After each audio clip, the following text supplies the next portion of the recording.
Hey everyone, it's CurlyHairedHero, and welcome back to Jump Ultimate Stars.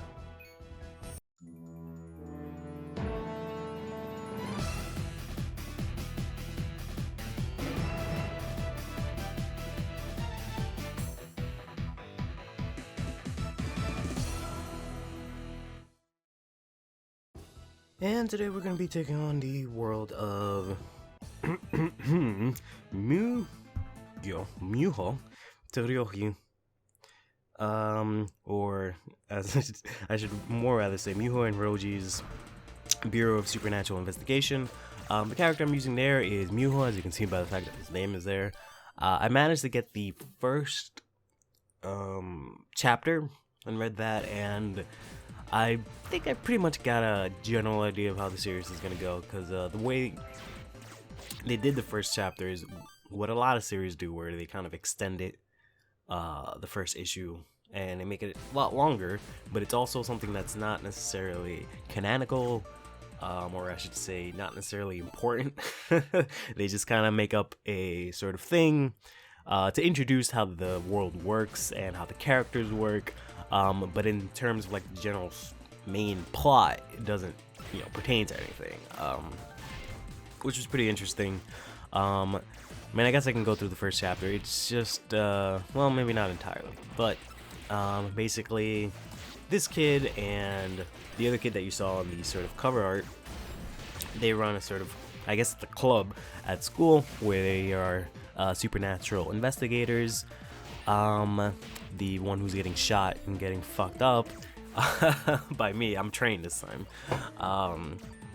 He's a sort of a magical lawyer, so he can sort of prosecute whatever supernatural being is doing something that they shouldn't be doing, and he, puts them away and takes care of them. That's basically the main gist of it. That's why he has these really weird sort of things that he can summon. Those are him prosecuting the, what do you call it? The suspect. There you go. Which is interesting. The first issue was nice because it talked about this girl, these two friends, and they were really close with each other at the start, and then the one friend started playing, I think it was volleyball, so she got distant from the second friend, and the second friend got really sort of lonely and kind of crazy. There's a better word to say it, but I'm just gonna go with kind of crazy.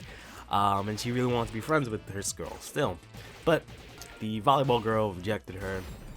She was cool now. She don't want to hang out with not cool girl. So fortunately, what happens when she does so, she was reaching for her hand, she smacked her hand back. Crazy girl stepped back in like shock and then fell back into a train track and got run over by a train, died. And then ever since then, she's been haunting this girl. So basically, they come in, they take care of that. It's sort of like Supernatural, just a lot less adult and a lot less, guns and sex and, that kind of stuff. A lot less Lucifer that I know of.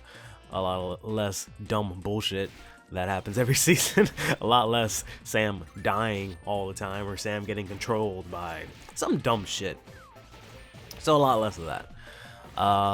But yeah, that's as much as I got into the series. I wanted to read it a lot more going into this episode, but I figured I got the general gist of it this time around. I was pretty interested in the first issue. It did its job, because I feel like that's sort of the point of it, because if you start out right away with a sort of story or something really plot heavy or arc heavy right away in the first issue, you run the risk of people not really caring, because you have to go through a lot of world building and character building throughout that, while also setting up, your next plot and or not even your first arc and plot and everything. So if you try to do that all at the same time, it doesn't necessarily work out sometimes. It might also seem kind of forced that you're trying to throw these like elements in when you're just trying to, progress the story. So this is nice because it's also really sort of simple and quick. Just sort of an aside, and then you can go on a lot. So it plays once you've already gained the reader's interest.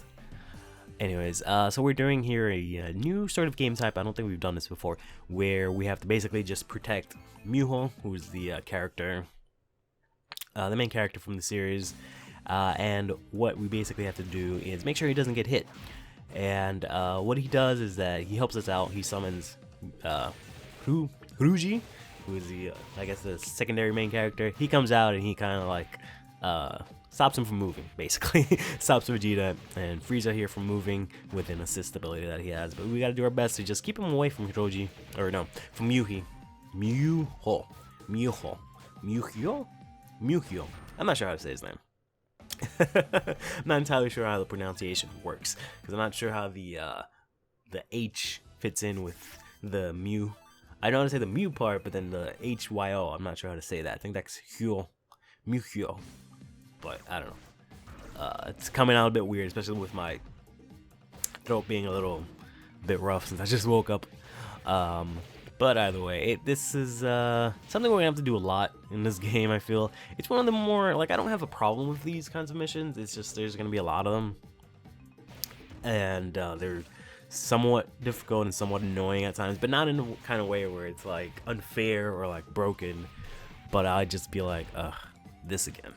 So yeah, and we can kind of more or less do this for as long as possible. Like, if we can do it for the whole 5 minutes that they give us, that'd be great. But we only need to do it for, I think, like a minute tops. Later on, it gets a little crazy. I think one of them you have to do it for like 3 minutes. It's ridiculous.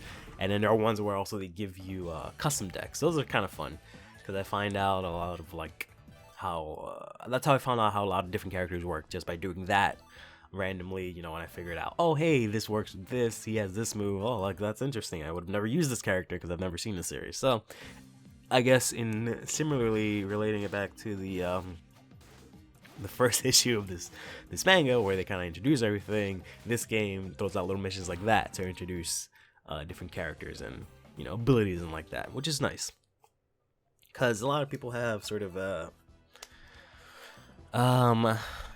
I don't want to say ADD. They just lack the ability, or, well, it's not ADD. They just have troubles holding attention for a long time. That's what it is.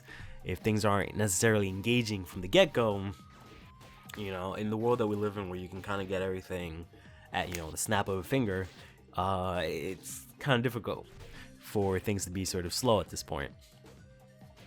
It's funny that I'm doing it this way using Muhyo, because you can kind of confuse which is which. Would have been nice if the characters, if Vegeta and Frieza fell for that. But anyways, that's been that.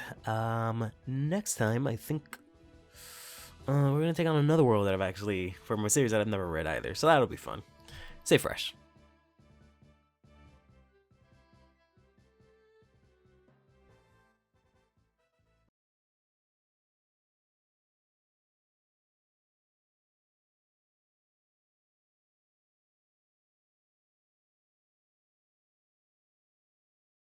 Come on.